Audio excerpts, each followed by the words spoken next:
All right. Well, thank you for sticking with me. We're going to move on here, and we're actually going to play some music. You should have 5 chords that you're starting to get comfortable with. And if you're not comfortable with E minor, A minor, G, C, and D, spend some time getting your hands used to those. And we're going to start strumming chords.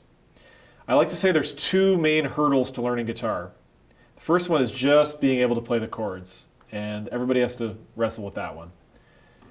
Once you're over that hurdle, the next really tough one is switching from chord to chord.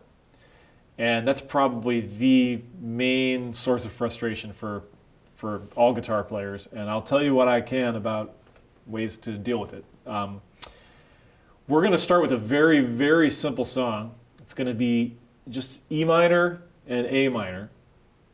And we're going to talk about strumming the guitar. I'm not using a pick for these first lessons because I'd like to keep things as simple as possible. We will talk about using a pick very soon.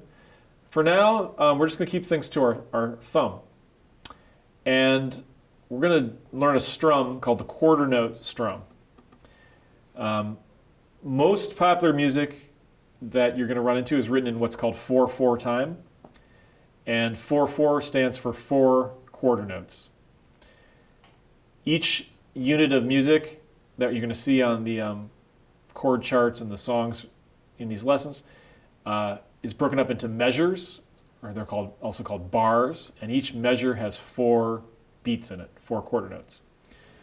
All that means really is that you're going to be counting to 4 over and over and over again, like this: 1, 2, 3, 4, 1, 2, 3, 4. And our quarter note strum simply mirrors that. You can hear I'm tapping my foot. You can pretend that your thumb is tied with a piece of twine to your foot. Because when your foot goes down to tap, your thumb is going to come across the strings.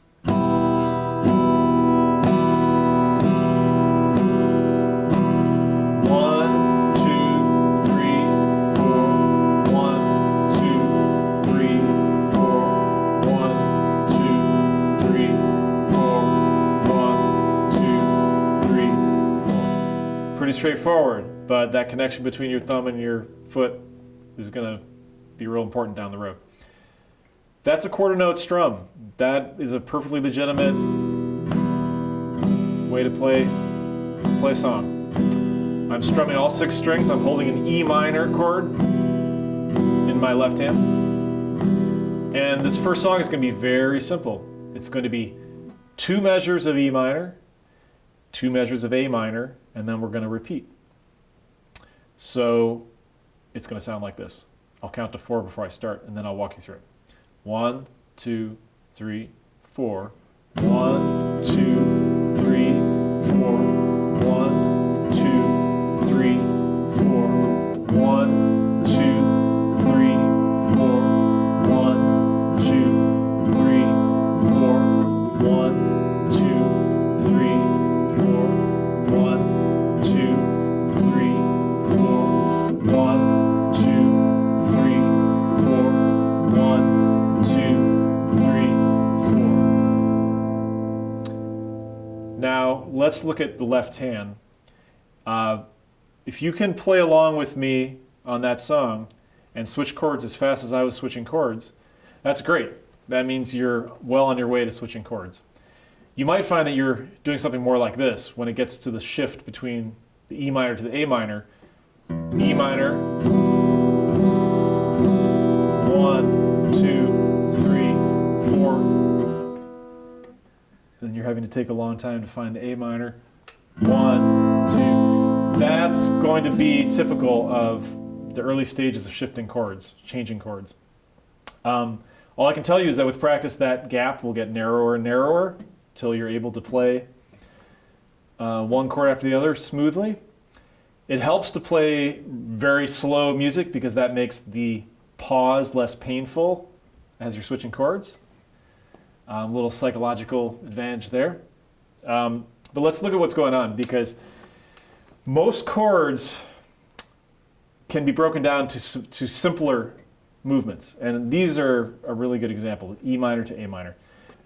The main movement going on in this particular chord change is simply taking these two fingers, which remember they're like Spider-Man, they're like your middle two fingers glued together, moving them from the 5th and 4th strings to the 4th and 3rd strings.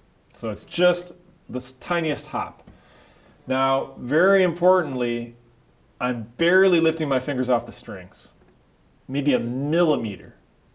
I'm not going like this. I'm keeping this shape, I'm keeping the fingers fused together, and I'm just hopping them over just where they need to go.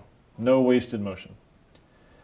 There's one other piece to the A minor chord, which is this first finger coming down on the 1st fret of the 2nd string.